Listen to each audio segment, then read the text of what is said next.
하나님의 말씀은 출애굽기 32장 1절에서 14절입니다. 출애굽기 32장 1절. 백성이 모세가 산에서 내려옴이 더딤을 보고 모여 백성이 아론에게 이르러 말하되, 일어나라, 우리를 위하여 우리를 인도할 신을 만들라. 이 모세 곧 우리를 애굽 땅에서 인도해낸 사람은 어찌 되었는지 알지 못함이니라. 아론이 그들에게 이르되, 너희 아내와 자녀의 귀에서 금고리를 떼어 내게로 가져오라. 모든 백성이 그 귀에서 금고리를 빼어 아론에게로 가져가매. 아론이 그들의 손에서 금고리를 받아 부어서 조각칼로 새겨 송아지 형상을 만드니 그들이 말하되, 이스라엘아, 이는 너희를 애굽 땅에서 인도해낸 너희의 신이로다 하는지라. 아론이 보고 그 앞에 제단을 쌓고 이에 아론이 공포하여 이르되, 내일은 여호와의 절일이니라 하니.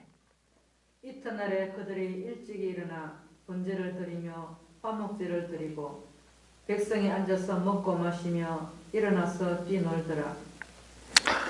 여호와께서 모세에게 이르시되, 너는 내려가라. 너가 애굽 땅에서 인도해낸 내 백성이 부패하였도다.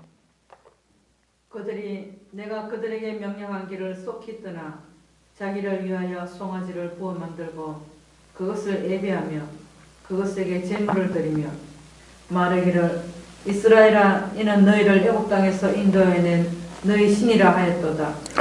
여호와께서 또 모세에게 이르시되, 내가 이 백성을 보니 목이 뻣뻣한 백성이로다. 그런즉 내가 하는 대로 두라. 내가 그들에게 진노하여 그들을 진멸하고 너를 큰 나라가 되게 하리라. 모세가 그의 하나님 여호와께 구하여 이르되, 여호와여, 어찌하여 그 큰 권능과 강한 손으로 애굽 땅에서 인도하여 내신 주의 백성에게 진노하시나이까. 어찌하여 애굽 사람들이 이르기를, 여호와가 자기의 백성을 산에서 죽이고 지면에서 진멸하려는 악한 너희들로 인도하였다고 말하게 하시려 하나이까. 주의 맹렬한 노를 그치시고 뜻을 돌이키사 주의 백성에게 이 화를 내지 마옵소서. 주의 종 아브라함과 이삭과 이스라엘을 기억하소서. 주께서 그들을 위하여 주를 가리켜 맹세하여 이르기를, 내가 너희의 자손을 하늘의 별처럼 많게 하고 내가 허락한 이 온 땅을 너희의 자손에게 주어 영원한 기업이 되게 하리라 하셨나이다. 여호와께서 뜻을 돌이키사 말씀하신 화를 그 백성에게 내리지 아니하시니라. 하나님 아버지, 은혜를 감사합니다. 놀라운 하나님의 말씀에 깊은 것들을 바르게 깨닫게 하여 주옵소서. 예수님 이름으로 감사하며 기도드리옵나이다. 아멘. 자, 제가 앞에서도 예고해드렸듯이 출애굽기의 가장 중요한 부분은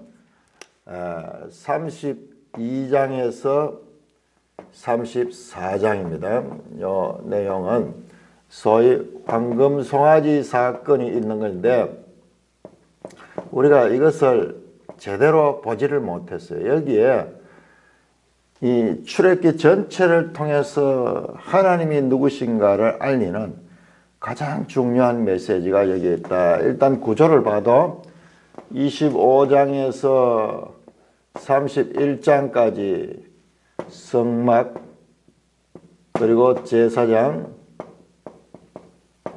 규례가 주어졌죠.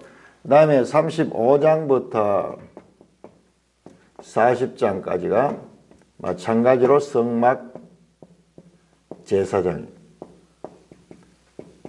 여기는 시공하는 거, 실제로 만드는 것이고, 요거는 계획이에요, 계획.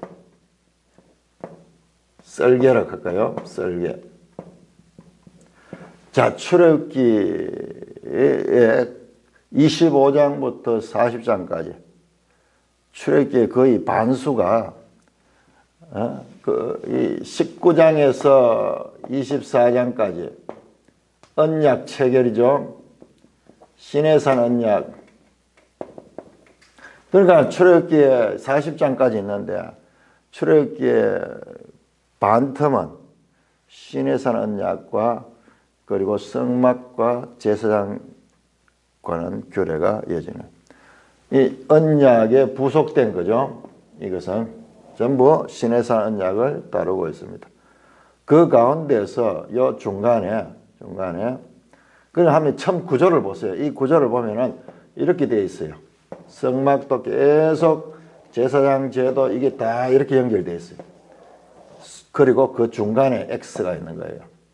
A와 A 다시 B와 B 다시 C와 C 다시 D와 D 다시 E와 E 다시 크게 봐도 그게 보이잖아요.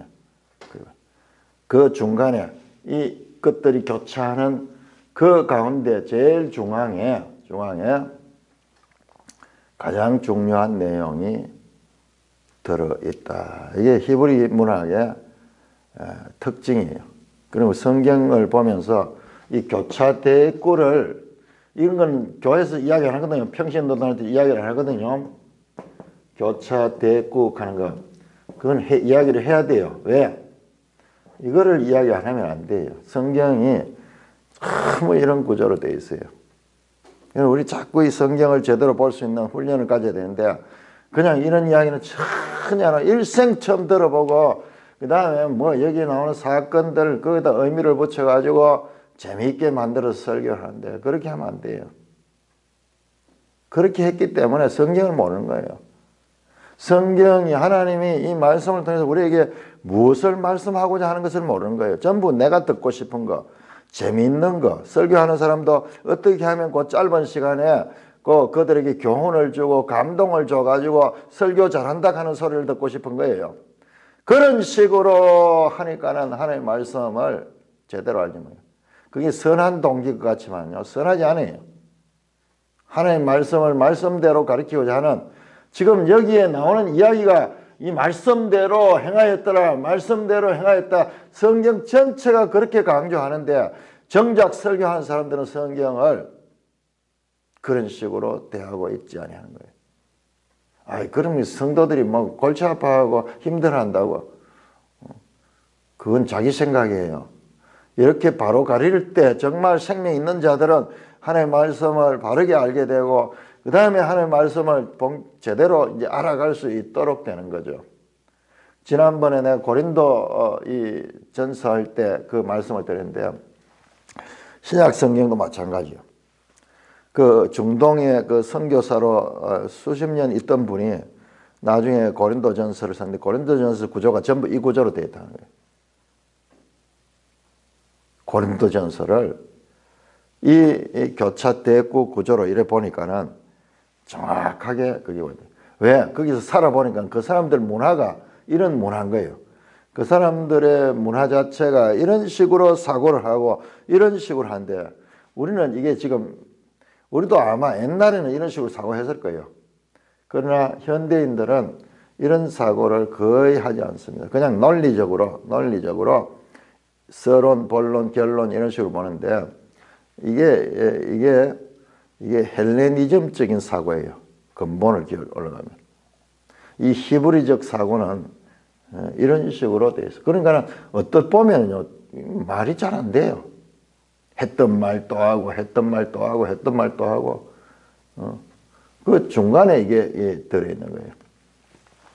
자, 이 본문을 우리가 지금 이제 한 일주일 동안 이 본문을 깊이 다루게 될 것인데 이 중요한 본문을 다루기 전에 일단 이것이 이렇게 중요하다 그만 아는 것만 해도 우리가 이제 이 출애굽기를 이해하는데 한 걸음 나아가게 된 거예요. 우리 이런 이야기 안 하고 앞에서 나와서 뭐 홍해를 건너고 열장을 건너가지고 그래가지고 드라마틱한 그 이야기 그런데 이 관심이 많고 정말 중요한 하나님의 뜻에 대해서는 우리가 무관심한 것이 우리의 지금까지의 모습이었다.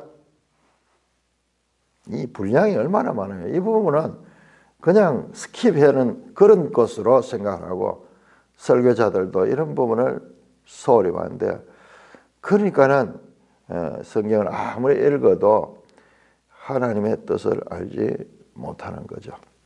자, 먼저 이 중요한 본문을 하기 전에 제가 어제 설교를 하면서 실수를 했는데요.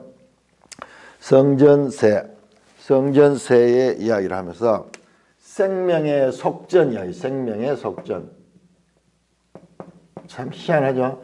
신비한 이야기가 이 성막 이야기를 하는데 생명의 속전에 관한 규례가 그 안에 끼어 있었어요. 이것도 구조 한번 보세요. 이것도 한번 보세요. 이것도 이 앞에서 뭐가 나왔어요? 분향단 기사가 나왔어요. 저 앞에 들어가야 될 분향단 기사가 따로 뒤에 나오면서 여기 30장입니다. 분향단 기사가 나오고 아무 상관이 없는 생명의 속전 기사가 나오고 물두멍 기사가 나왔어요. 그리고 향유,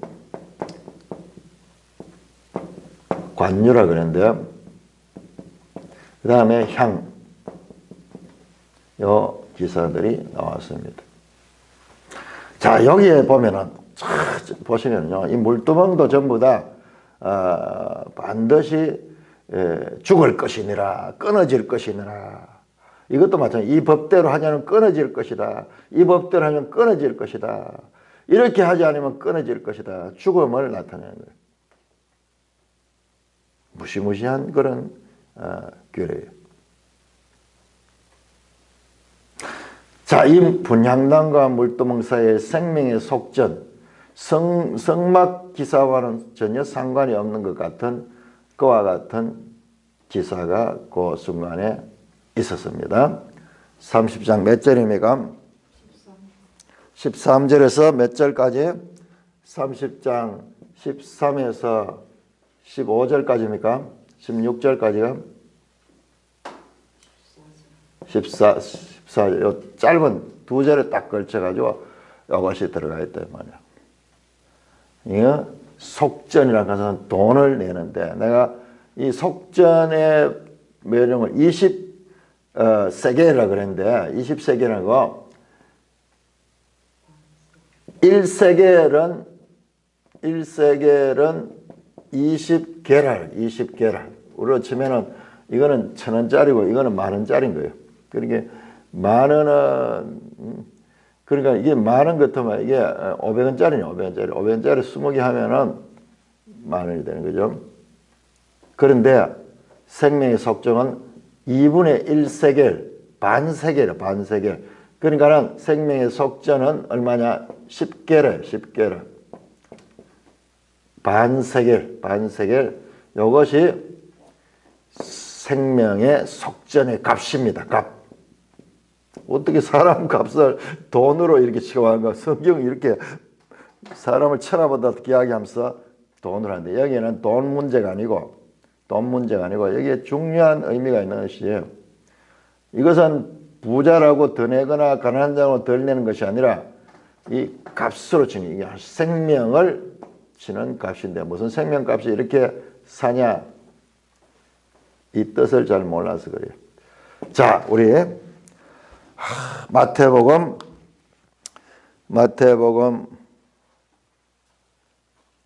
17장 우리 한번 해서 마태복음 17장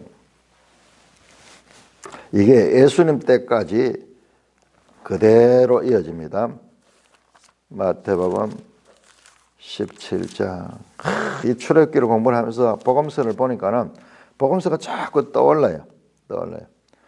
우리가 앞에서도 봤죠. 이 요한복음과 이 출애굽기의 관계가 밀접한 관계가 있다. 요한복음 12장에 그 향유 옥합을 깨뜨리는 베다니의 마리아 그 기사, 아주 값진 향유, 온 방에 향유가 가득 차더라. 그 향유 기사가 출애굽기와 연결되고요. 그 다음에 13장에 가면 제자들의 발을 씻는, 물로 발을 씻는 이야기 나와요. 이 물두멍 이야기 나와요. 그 다음에 예수님께서 14장에서 16장까지 성령에 대해서, 성령의 기름 부으심에 관해서 말씀하신대요. 이 복음서의 구조들도 사람이 기록했지만은 그러나 그 전체 구조를 주관하시는 분은 성령 하나님이시오. 그래서 우리가 앞으로 이런 부분을 연구를 해보면요, 이런 부분을 연구해 보면은 정교한 이 출애굽기와 복음서 간의 이 교차되고 구조를 발견할 수 있을 거예요. 성경이 그런 책이에요. 우리 성경을 안다 그러면은 일생 우리가 이 말씀을 알아가게 되면 그게 보일 거예요. 자, 마태복음 17장 24절 보면 가버나움 이름이 반세계를 받는 자들이 베드로에게 나가. 반세계를 받는 자들, 여기잖아요. 반세겔 2분의 1세겔. 아예 이게 이 관용구가 돼서 반세계를 받는 자 하는 건 뭐냐 그러면 생명의 속전을 받는 자. 요 성전세라고, 성전세. 그러니까 지금 성막에 가던 그 제도가, 모세 율법의 제도가 예수님 시대까지 계속 이어졌거든요. 반세계를 받는 자 하는 말은 우리가 이것을 출애굽기를 기억하는 사람은 생명의 속전을 그렇게 매년 드린 거다. 매년 두당 20세 이상 두당 반세겔씩 세금으로 내야 되는 거예요. 반세겔을 받는 자들 그렇게 나오죠. 그 다음에 너희 선생은 반세겔을 내지 아니하느냐. 베드로가 예수님께 가서 묻습니다. 그 이야기를 전합니다. 그러니까 예수님께서 나는 이 반세계를 내지 않아도 된다는 거예요. 나는 왜? 이 생명의 속전에 이 모든 것을, 예수님은 이 모든 것을 자기가 다 갚는 거예요. 그 말이에요. 지금 우리가 이 구약을 제대로 모르니까는 이 말씀을 제대로 이해 못했는 거예요. 세상 임금들이 누구에게 국세를 받느냐, 자기 아들에게냐 타인에게냐. 예수님은 이 성전 주인이신 하나님의 아들이에요. 그렇기 때문에 아들은 일반인들과 같이 그렇게 세금을 내지 않았대요. 베드로가 타인입니다. 그럼 예수께서 그렇다면 아들은 세를 면하리라. 예수님은 이 세를 면함받는. 왜? 주인이기 때문에. 이 성전의 주인이기 때문에. 그런데 그렇기 때문에 그냥 내라. 그래서 한 세겔을 가지고 그걸 둘이 몫으로, 베드로와 자기 몫으로 두 개를 내라. 그 이야기하는 거예요. 그 여기에 지금 엄청난 이야기들이에요. 예수님께서 돈은 주지만은 말하잖아요. 아들은 이것이 면제받는다. 결국 이거는요, 아들이 이 모든 것을 다 면제해 주는 자예요. 아들 자신이 이 모든 인류의 속전, 1인으로 봐가지고는 얼마 되지 않지만은 전 인류의 속전을 대신 내시는 분들. 바로 그 이야기 나오기 전에 보세요. 22절 23절에 인자가 사람들의 넘어져 죽임을 당하고 제3일에 살아나라. 그 말씀을 먼저 자신의 십자가의 죽으심과 부활에 대해서 말씀하고 이 기사가 나오는 거예요. 이 기사가 나오는 거예요. 그러니까 보세요. 생명의 속전에 관한 그 기사를 지금 말씀하고 있는 거예요. 참 놀라워. 이 말씀들을 이 묵상을 하면요, 이 구조를 보면은 복음서가 복음서가 얼마나 대단한 말씀인지 몰라요. 그러나 이 복음서를 구약을 제대로 알지 못하고 복음서를 보는 사람들은 그 복음서를 제대로 이해할 수가 없는 거죠. 그러니까 뭐 첫 술에 배부를 수 없는 거고, 이렇게 우리가 구약을 쫙 연구하면 연구할수록 신약도 제대로 알아갈 수 있게 됩니다. 자, 이제 출애굽기 32장으로 넘어갑니다. 여러분들, 제가 이 말씀을 준비를 하면서요, 얼마나 시간이 많이 들었죠. 맨날 며칠이 걸렸어요. 이제 제대로 보이는 것 같아요. 자, 봅시다. 먼저 1절에서 7절까지, 1절에서 6절까지 보겠습니다. 백성이 모세가 산에 내려오미 더딤을 보고, 지금 갑자기요, 지금까지 이야기는 지금까지 정확하게 24장 11절, 12절부터 그리고 31장까지, 31장 마지막 절까지 지금 어디냐 하면 모세가 장소는 시내산 꼭대기, 시내산 정상에서 하나님께로부터 말씀을 받습니다. 하나님께서 말씀을 모세가 받은. 그런데 갑자기 32장 1절에서 6절에는 갑자기 땅이 나옵니다. 땅이 나옵니다. 지금까지는 하늘입니다. 지금 시내산 정상 꼭대기, 산 꼭대기에서 있는데 갑자기 이 평지가 나옵니다. 이 평지는 백성들이 머물러 있던 것이죠. 백성들이 40일 동안 여기 있어요. 40일 동안. 그러니까 그동안 어떻게 지냈는가 하는 게 나옵니다. 백성이 모세가 산에서 내려오미 더딤을 보고, 모세가 올라가지고 막 하루 이틀 3일 4일 뭐 열흘 20날, 이야 이거 뭐 죽은지 살았는지 기다리다가 아마 오래 기다렸던 것 같아요. 뭐 한 40일 가까이 기다렸던 것 같아요. 기다리다가 야, 모세가 죽었다. 그 산에 올라가면 먹을 것도 없고 아무것도 없는데 어떻게 살겠나, 그런 생각했는지, 저는 갑자기 이 카메라가요, 영화로 뭐 치면은 카메라가 저 산 꼭대기에 있다가 갑자기 이 땅으로 스포트라이트를 비추고 있는 거예요.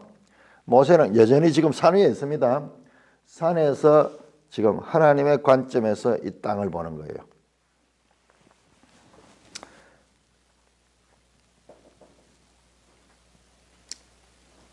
백성이, 주어가 백성입니다. 갑자기 백성이 모세가 산에서 내려오미 더딤을 보고 모여 백성이 아론에게 이르러 말하라. 백성이 주어예요. 백성이 지금까지는 전부 하나님이 주어고 모세가 주어인데 이제 백성이 주어가 돼가지고 엄청난 변화예요. 우리가 이거 자세히 보면요, 주어가 쫙 지금까지 계속 이 하나님 주어로 됐다가 모세 하나님 됐다가 갑자기 백성이 주어가 되는 결이요, 엄청 다른 결. 지금까지는 쫙 위에서 아래로 이렇게 결이 이었다 하면 갑자기 밑에서 옆에서 옆으로 이런 결이 이어지는 그런 짜임새를 우리가 봐야 돼요. 백성이 아론에게 이르러 말하되 일어나라, 우리를 위하여 우리를 인도할 신을 만들라.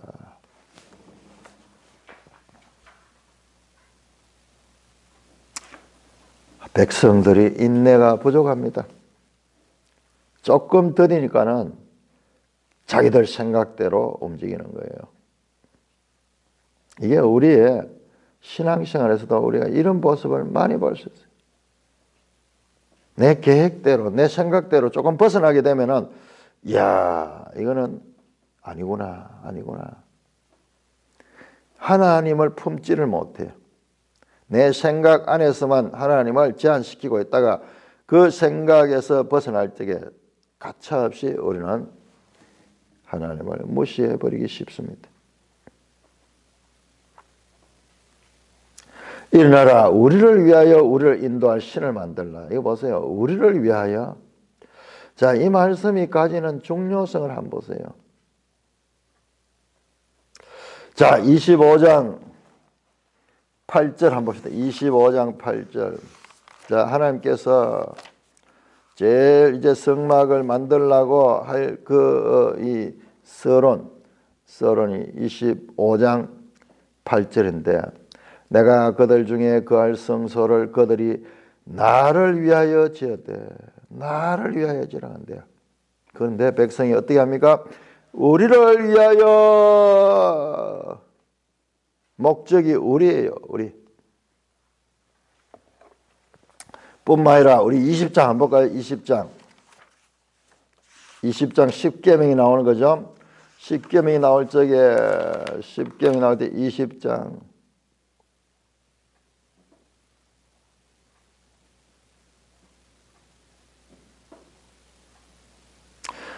4절 보세요. 너를 위하여 새긴 우상을 만들지 말고, 너를 위하여 하지 말고,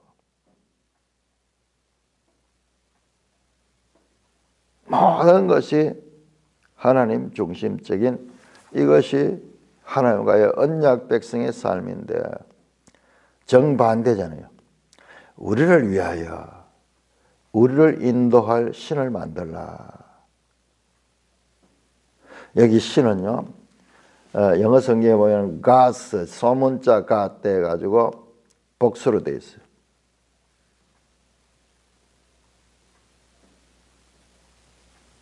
우리를 위하여, 우리를 인도할 신을 만들라고요.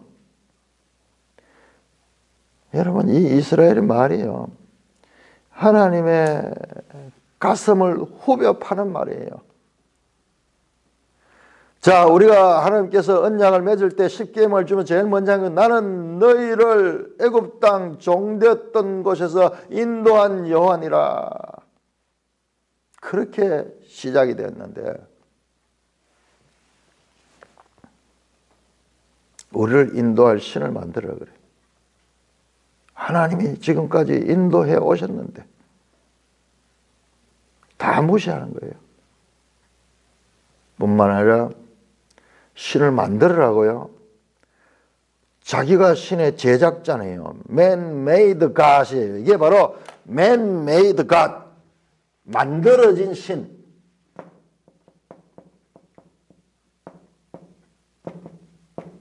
이게 유명한 책 이름, 책 제목, 도킨스라는 사람이 신을 갖다가 만들어진 시대예요.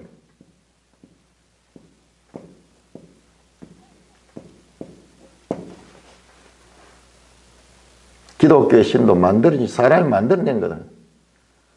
오늘날 사람들이 신이 어디 있노? 다 만들어냈지. 그런 식의 그 사상이 현대 사상 같지만 이게 바로 저 고대 이스라엘이 가지고 있던 사상이기도 합니다. 자, 뒤에 여기요. 아주 섬세합니다. 여기 보면은 이 모세 곧 우리를 애굽 땅에서 인도해낸 사람, 나는 너희를 애굽 땅 종되에서 인도한 너희 하나님이라 얼마나 반복해서 강조해서 말씀했습니까? 그런데도 불구하고 지금 이스라엘 백성들은요, 모세가 인도했다는 거예요. 모세, 그것도 이 모세, 이게요, 경멸하는 투의 말씀이에요. 우리 이런 데서도 예민하게 봐야 돼요. 이 모세는, 이 모세를 하나님께서 지금 보시면요, 자세히 보시면 모세를 하나님의 대리자 같이 이스라엘에게 높였어요. 하나님께서 모세를 만나주고 모세만 산꼭대기에서 만나고 이런 식으로 모세의 권위를 줬는데, 모세가 우리를 인도했고, 그리고 그 모세는 지금은 죽은지 살았는지 모르겠고, 애굽 땅에서 인도한 사람은 어찌 된지 알지 못하겠다. 하나님 보세요. 하나님 심정이 어떻겠어요? 나는 너희를 애굽 땅 종되었던 곳에서 인도해 너희 하나님 여호와니라. 계속 반복했습니다. 이 성막을 짓는 것도 너희로 내가 하나님 것을 알게 하기 위해서 이 성막을 지었다. 그렇게 이야기하는데 하나님의 반복된 가르침은 완전히 무시를 당하고 이 모세, 인간 모세,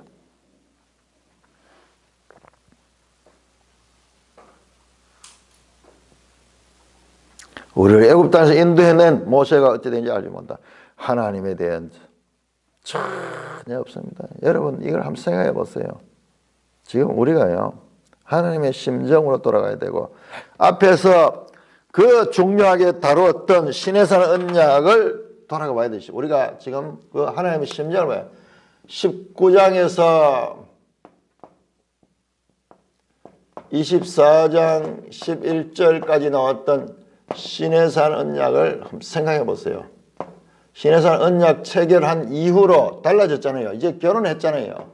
결혼해서 한 몸이 되고 그래서 함께 살 이 신혼집을 만들고자 지금 그 설계도를 받는 순간인데 지금 이스라엘 백성들은 그걸 다 자기 신랑 대신 하나님 전혀 생각이 안중에도 없어요. 2절입니다. 아론이 그들에게 이르되 백성의 무리가 지금 우리 일 생각해야 돼요. 이 백성이 얼마나 많은지요. 수십만 남녀 다 합쳐가지고 한 200만 정도 된다니까는 그 사람들이 여론이 들끓듯이 일어나서 아론을 찾아왔어요. 그래서 2절에 아론이 그들에게 이르되 너희 아내와 자녀의 귀에서 금고를 빼어 내게로 가져오라. 이거요. 무슨 장면이냐 그러면은 우리가 앞에서 하나님께서 모세에게 말씀하셨잖아요. 제일 먼저 성막 짓기 전에 25장 2절에서 금이나 은이나 그 다음에 놋이나 여러 가지 각종 이 재료들 가져오라고 그래요. 재료들. 그렇게 해서 그 재료들을 가지고 뭘 만드느냐. 이 재료를 가지고 이제 성막을 만들죠. 똑같이. 지금 이 아론이 이제 이 금기고를 가져라 그래. 금으로 만든 금.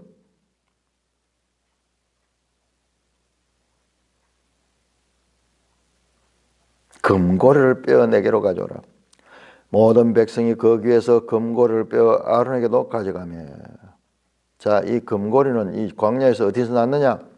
출애굽할 때 그 애굽 사람들로부터 각종 보석들을 다 가져왔죠.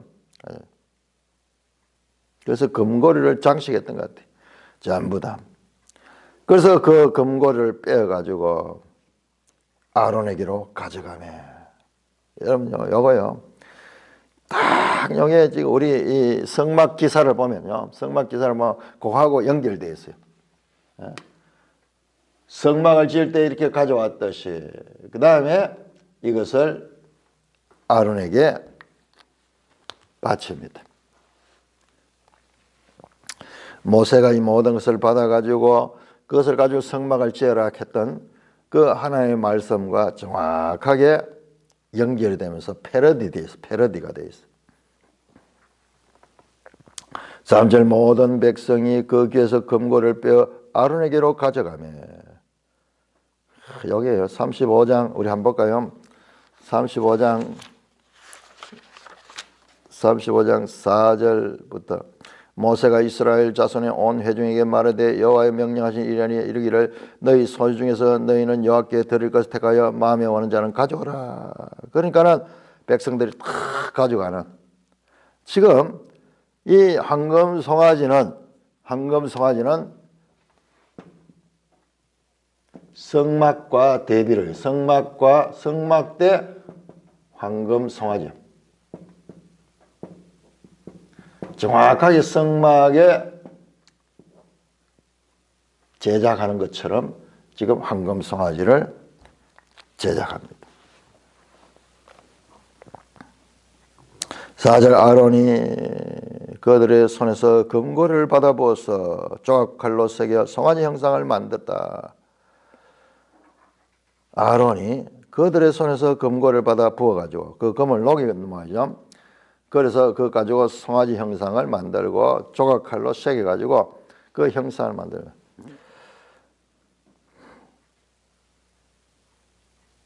마치 나중에 성막을 만들 때 부살렐과 오홀리압과 마음이 지혜로운 자들이 그 성령의 충만을 받아서 이 성막을 만들듯이 아론이 대신해서 그 일을 하고 있습니다. 조각칼로 새겨가지고 송아지 형상을 만드니 이 애굽 신 가운데 이 소 모양이 있습니다. 여러분들 참 놀라운 게요. 지금 미국에 금융의 중심가인 뉴욕의 월가에 가면 월가 그 길 입구에 뭐 있냐면 큰 황소상이죠. 황소상. 우리나라도 저 정권회사 앞에 가면요, 이런 황소상을 조각해놓은 것이 많이 있어요.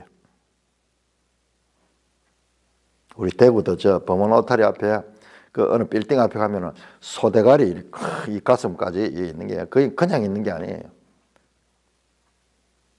하나의 그 애굽의 신이고 물질의 신이에요. 물질의 신. 힘이 있잖아요. 황소.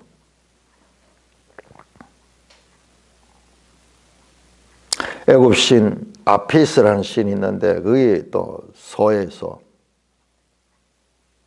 저 힌두교에도 소를 신으로 숭배한다 그러잖아요. 그래서 소 고기도 먹지도 안 하고 소가 길거리에 어슬렁어슬렁 다닌다 그러잖아요. 자, 그리고 그들이 말하되 사람이 만드는 손으로 만드는 그 신을 가지고 이스라엘아 이는 너희를 애굽 땅에 인도한 너희 신이로다. 애굽 땅에 인도한 신이 지금 이거라는 거예요. 지금 하나님과 이 십계명을 통하여 하나님이 누군가를 알려주고 언약을 체결해서 이제 하나님과 이 하나가 되고자 하는 이 시점에서 잠시 모세가 드디 내려옴을 보고 마음이 다 바뀌는 거예요. 손으로 만들어 놓고는 이게 이 송아지가 우리를 구원하신 분이다. 우상숭배 아니에요. 지금 보면은 자, 우상숭배는 우상숭배는 하나님을 송아지로 만드는 거예요. 그냥 자기들 마음대로.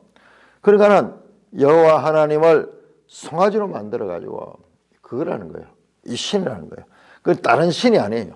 다른 신이 아니고 자기들이 만드는 신에다가 하나님의 이름을 붙여 가지고 그렇게 지금 말하고 있는 거예요. 5절입니다. 아론이 보고 그 앞에 제단을 쌓고 이에 아론이 공포하여 이르되 제단을 쌓고요. 아론이 공포하여 내일은 여호와의 절이니 알 수 있잖아요. 이 황금 송아지를 그냥 우상으로 섬긴 게 아니고 황금 송아지를 하나님으로 섬겼다는 거예요. 자세히 보면은 그렇게 되어 있어요. 계시하신 그 하나님을 자신들이 만드는 신에다가 투사시켜 가지고 하나님을 섬긴다고 하는데 그러나 우상을 섬기는 그런 구조로 되어 있습니다. 내일은 여호와의 절이니 절일이라는 말은 피스트 또는 페스티벌, 절기라는 거, 절기. 축제이다, 축제이다. 자기들이 만들고 형상도 만들고 십계명에 나 외에 다른 신을 섬기지 말고 너희를 위하여 새긴 우상을 만들지 마라 그랬는데 정면으로 하나님의 법을 어겨버리는 거예요. 이것은 무슨 이야기냐? 결국 하나님과의 언약을 깨뜨린 거예요. 언약을 깨뜨린 거예요. 이거를 우리가 소홀히 생각하는 거예요. 우리는 철저히 이걸 생각해요. 그냥 결혼하기 전에 이 남자가 뭐 이 여자도 만나고 자기 마음대로 뭐 이 사람 저 사람 교제하고 이 상태가 아니에요. 결혼했는데 그런 거예요. 그러니까 그걸 우리가 놓치는 거예요. 똑같은 사람인데 그전이나 그 이후나 다를 거 뭐 있어요? 아니에요. 결혼하고 난 다음에는 그런 행동을 하면은 이것은 부정한 것이고 이것은 법적인 제도, 요즘 법도 없어져 버렸어. 옛날 그 간통죄 같은 게 있습니다.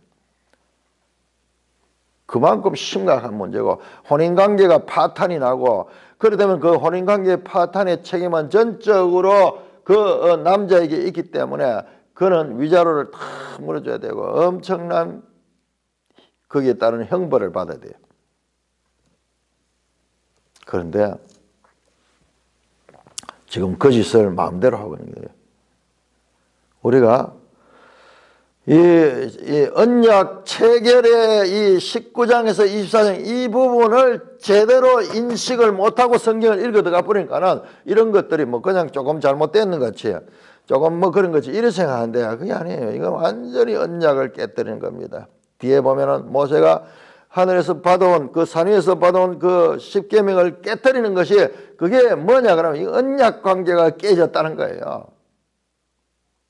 이렇게 언약에 대해서 중요하게 다뤄나고 그 뒤로 가는 언약 빼버리고 우리 생각해 버린 거야.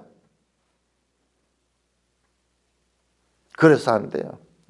지금 그런 관점에서 보면은 이들이 하는 행동들이 철저하게 하나님의 언약을 파괴하고 그야말로 계약이 무효화되는 그런 짓들을 지금 하고 있는 거예요.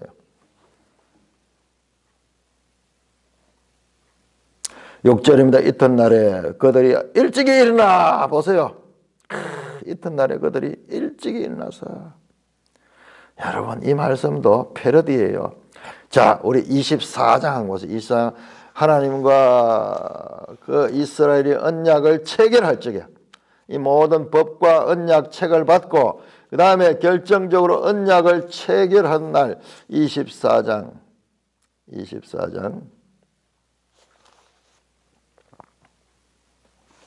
4절 24장 4절 모세가 여호와의 모든 말씀을 기록하여 이른 아침에 일어나 산 아래 제단을 쌓고 일찍이 언약 체결한 그날과 똑같이 일찍이 일어나 번제를 드리며 제사를 드려요.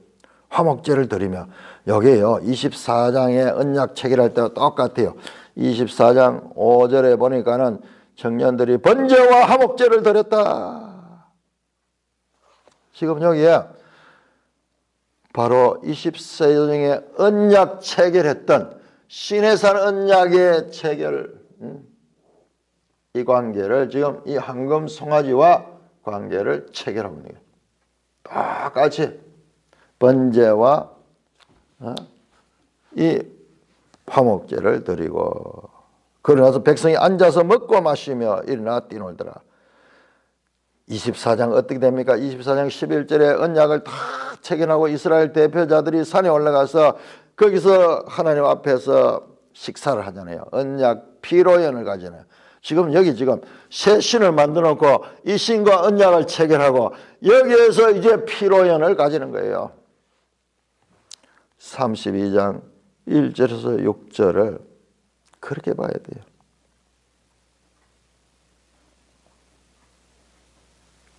이제 언약을 체결하고 결혼식 비유를 하면 결혼식을 하고 그 다음에 그 피로연을 가지고 이제 신방을 꾸미고 있는 그 순간에 이스라엘 백성들이 황금 송아지를 하나님이라고 그렇게 자기들이 만들어 놓고 이거와 다시 언약을 체결하고 이거와 다시 언약 체결식의 그 피로연을 가지고 있는 것이 지금 이스라엘의 이 패역한 모습인 것입니다. 결혼한 지 얼마 되지 아니었어.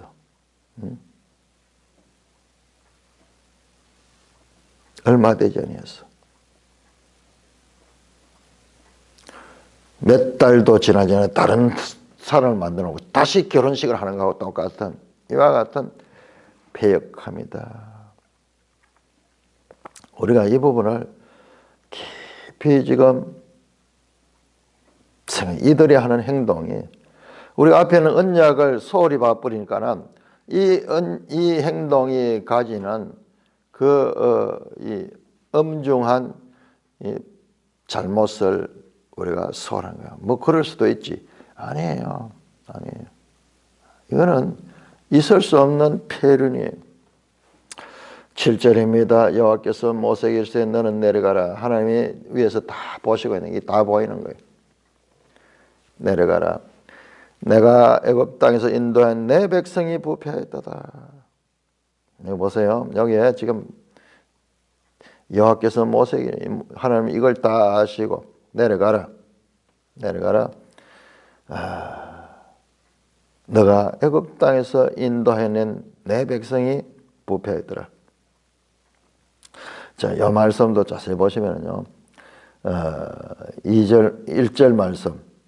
모세 곧 우리를 애굽 땅에서 인도해낸 사람, 그 백성이 말한 대로 네가 애굽 땅에서 인도한 네 백성이 부패했다. 그 백성들의 말을 따라간 누구? 너의 백성이다. 내 백성, 너의 백성, yours. 나의 백성이 아니고 내 백성이 아니고 나의 백성, my people이 아니고 너의 백성이다. 하나님이 이제 하나님과 언약 관계를 통해서 하나님과 이스라엘은 서로 하나가 되는데 이제 분리됩니다. 너의 백성이다. 나의 백성이 아니다. 이 단어가 되게 중요해요. 암미 가는 거야. 암미. 그런데 암미가 아니고 암카다. 요거는 my people이고 이거는 your people이에요. your people. 관계가 끊어졌다는 표시예요. 너희 백성이 부패했다. 그들이 내가 그들에게 명령한 길을 속히 떠나 자기를 위하여 송아지를 보게 만들고, 앞에 나왔죠. 너희를 위하여 새긴 우상을 만들지 마라 그랬는데 정면으로 반대하면서 자기들을 위하여 송아지를 보게 만들고 그것을 예배하며 그것에게 제물을 드리며 말하기를 이스라엘아 이는 너희를 애굽 땅에서 인도해낸 너희 신이라 하였도다. 자기들 마음대로.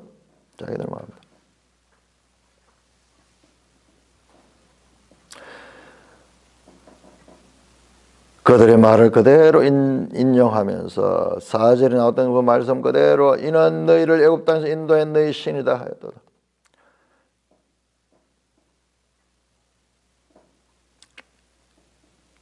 하나님이 지금 우리 사람으로 치면 마음에 어마어마한 상처를 입은 말씀이에요. 너의 백성이 부패했다. 내 말씀을 완전히 뒤집어 버리고 자기를 위하여 송아지를 만들고 그것을 섬기면서 이스라엘아 이는 너희를 애굽 땅에 인도한 너희 신이다 하였도다. 하나님의 마음에 큰 상처가 남아있는 그들의 말이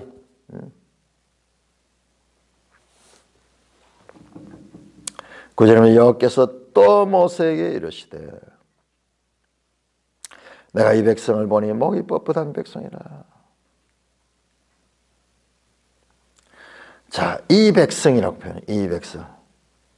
이 모세가 나왔듯이 그들의 말을 그대로 따라 하나님께서 이 백성을 보니 너의 백성이고 객관적인 다른 백성이야. 내 백성이 아니야. 이 백성.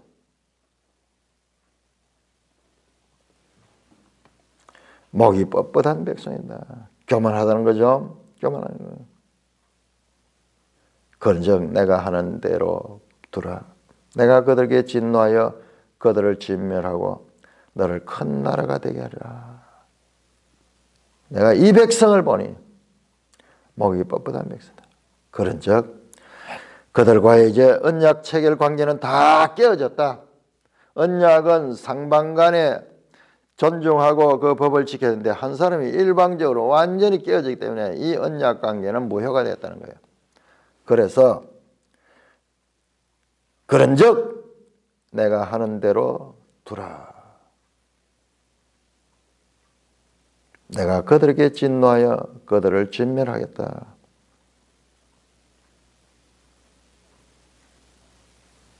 그 대신 너를 큰 나라가 되게 하라.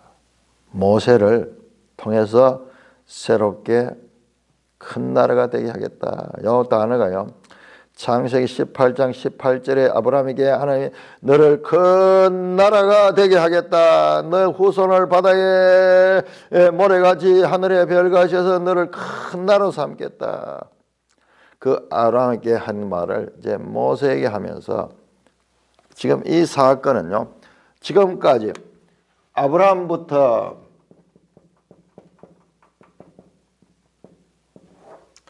이삭과 야곱을 거쳐서 그리고 지금 이 모세까지 오는 약 지금 한 500년간의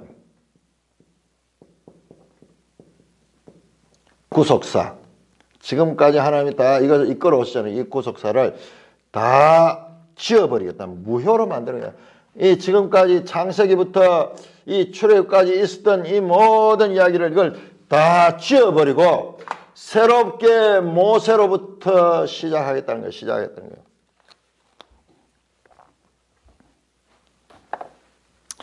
충분히 그렇게 해도 관계가 없습니다. 왜냐?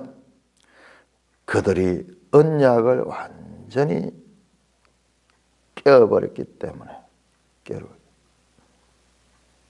이제 새로 이 백성은 도저히 할 수 없다. 새롭게 너를 통해서 구속사를 새롭게 세워가겠다. 새 판을 짜겠다. 그와 같은 말씀을 하고 있습니다. 여기 대해서 모세의 중재가 나오는데, 자, 이 부분 너무 중요한데 오늘 시간이 많이 갔기 때문에 이 부분은 다음 시간에 하겠습니다. 이게 보통 만만치 않는 그 본문이에요. 자, 지금 앞에서도 이 호칭에서도 이 백성, 너 백성, 그 다음에 이런 단어들 아주 예민하게 나오는데 여기에 엄청나게 예민한 부분들이 있어요. 그래서 이 모세의 중보 기도 부분은 아주 중요한 부분입니다. 그래서 이 부분은 다음 시간에 하요. 잠깐 그 앞까지. 그리고 이 모세의 중보 기도와 하나님의 철회가 나오는데 이게 아주 단순하게 기도하니까 그냥 하나님이 됐다 이래 마치는 것 같은데요. 더 깊이 봐야 돼요. 더 깊이 봐야 돼요. 자, 장소는 아직까지 산입니다. 아직까지 산입니다. 산에서 땅을 내려다보고 지금 산에서 지금 하나님과 모세가 대하는 그 부분입니다.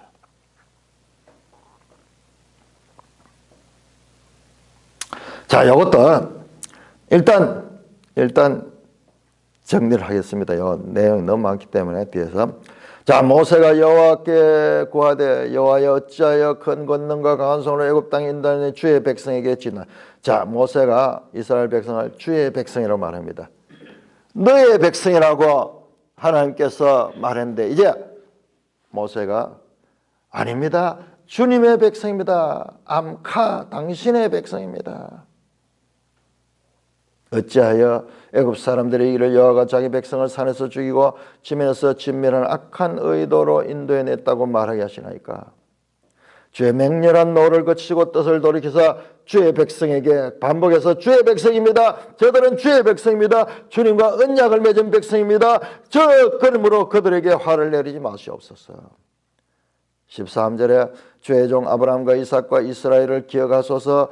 주께서 그들을 위하여 주를 가리켜 맹세하여 이르기를 내가 너희 자손을 하늘의 별처럼 많게 하고 내가 허락한 온 땅을 너희 자손에게 주어 영원한 기업이 되겠다 하시다. 하나님은 언약했지 않습니까? 이 조상들과 언약을 해주지 않습니까? 그렇게 간절히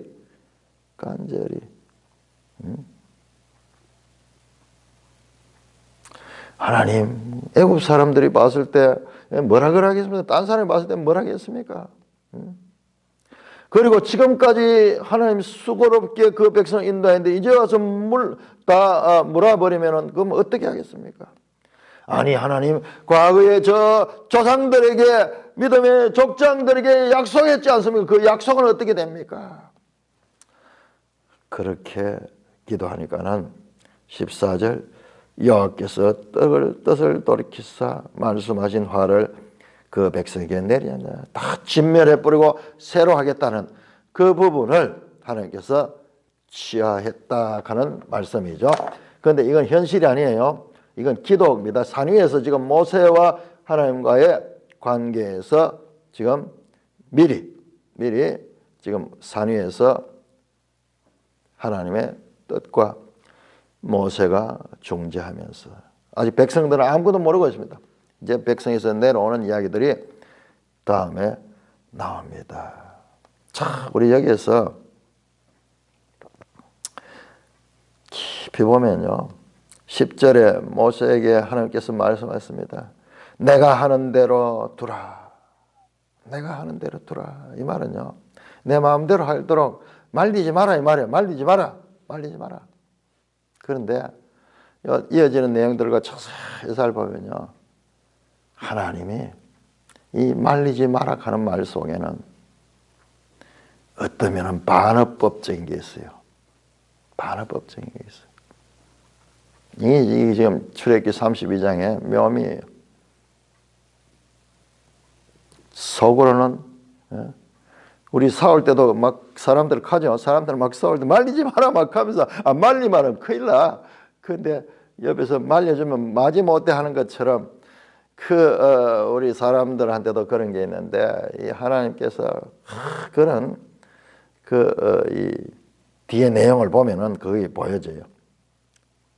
자간 하나님께서 내가 이거 이 백성 다 없애버리겠다. 만약 진심이었다면요. 그냥 없애버리면 돼요. 모세한테 이런 이야기 할 필요 없어요. 미리 애고할 필요도 없어요. 오히려 모세에게 내 말리지 말해. 그러면서 이제 니를 채워가지고 새로 시작하겠다. 그러면 어떤 사람들은 우쭐해가지고 이야 좋다 할 수도 있겠지만 하나님은 모세를 시험합니다. 이게 뭐하고 똑같냐 하면 창세기 18장에 소돔성에 아브라함과 갔을 적에 아브라함께 내가 이 소돔성을 다 멸하겠다. 그 죄악이 관영했다. 그러니까 아브라함이 중보하잖아요. 아닙니다. 그 안에 의인들이 50명 있으면 어쩌겠습니까? 그 50명이 다 억울하게 죽잖아요. 예, 그러면 내가 멸하겠다. 그러면 내가 그 50명 때문에도 살려두겠다. 40명 있으면 뭐지 않겠습니까? 30명 있으면 어쩌겠습니까? 이러면서 계속 아브라함이 중보하잖아요. 지금 그 장면과 오버랩돼요. 그때 하나님은 그 아브라함의 말리심, 그 말리심을 기쁘게 여겼습니다. 여기도 지금 그런 뉘앙스가 있어요. 그런 뉘앙스예요. 말리지 마라. 뒤에 보면 요 단어가 또 나와요. 자, 그러니까 요거 섬세하게 봐요. 말리지 마라 하는 말에는 모세의 반응을 보면서 모세가 말리기를 바라는 그런 뉘앙스를 우리가 뒤에 쭉 읽으면서 발견할 수 있을 것입니다. 자, 여기 보세요.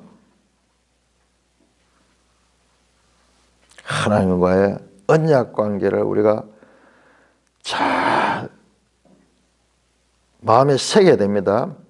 언약 관계 없이 이렇게 했는 거 아니에요. 언약 결혼식 다 하고 나는데 다시 다른 결혼식을 하는 거하고 똑같은 그런 패역한 상태라는 것을 알아야 되고, 그 다음에 사람들이 반대로 하는 거예요. 반대로 해서 하나님이 그 백성들이 좀 잘못했다고 다 없애버리려고 하는데 모세가 앞장서 가지고 간절히 기도함을 해서 하나님의 그 진노를 너그러 때렸다. 그래서 모세에다가 방점을 두는 경우가 있는데 그 정반대. 그것은 성경을 잘못 해석하는 겁니다. 34장 6절 한번 볼까요? 34장 6절. 여호와께서 그의 앞을 지나시며 선포하시되 여호와라 자비롭고 은혜롭고 노하기를 더디하고 인자와 진실이 많은 하나님이시라. 사실은요 뒤에 가면 나오는데 이 하나님께서